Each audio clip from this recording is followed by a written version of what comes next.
आत्मा की खोज, अनंत शक्ति, आनंद और शांति, ईश्वरीय भक्ति के लिए जुड़े रहें हमारे चैनल से। आपका अपना चैनल गुरु अशोक तिवारी, लाइक और सब्सक्राइब करना ना भूलें। धन्यवाद। जय माता की, जय प्रसाद। श्री गणेशाय नमः। प्रिय बंधुओं, आज हम आपको बताने जा रहे हैं कि किस समय कौन सी पूजन हमें करना चाहिए। तो इस समय हम सबसे पहले चर्चा करेंगे देव पूजन की, कि देव पूजन हमें कब करना चाहिए।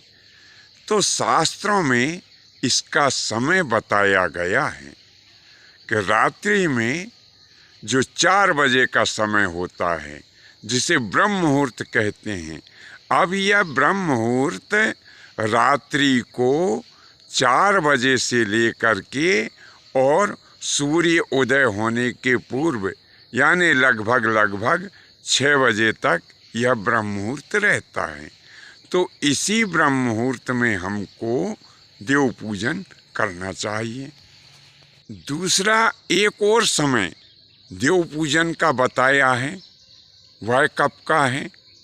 वह है संध्या के समय का, यानी जब सूर्य आधा अस्त हो उस समय से लेकर के और पूरा सूर्य अस्त होने तक का जो समय होता है, उस समय भी हमें देव पूजन करना चाहिए।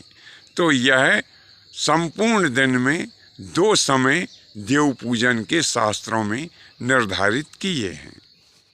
अब हमें अतिथि पूजन कब करना चाहिए, तो इसके लिए भी शास्त्रों में समय बताया गया है। तो दोपहर का समय जो होता है, वह शास्त्रों में अतिथि पूजन का समय बताया है।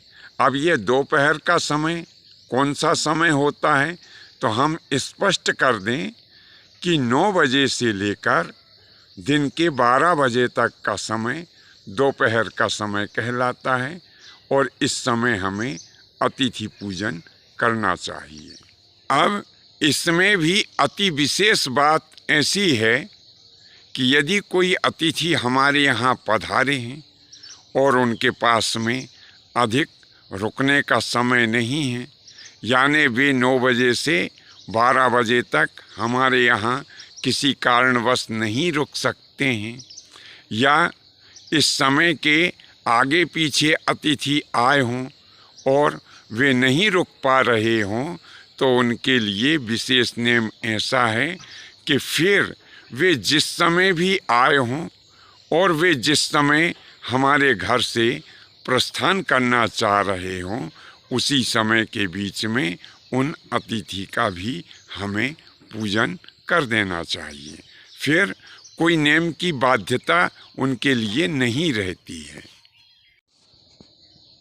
अब इसी संबंध में तीसरा क्रम आता है पितृ पूजन का, कि हमें पितृ पूजन कब करना चाहिए। तो शास्त्रों में पितृ पूजन का भी समय निर्धारित किया है। दिन के 12 बजे से लेकर 3 बजे तक का समय जो है, वह पितृ पूजन के लिए शास्त्रों में अति उत्तम बताया है। तो इसी समय हमें पितृ पूजन करना चाहिए।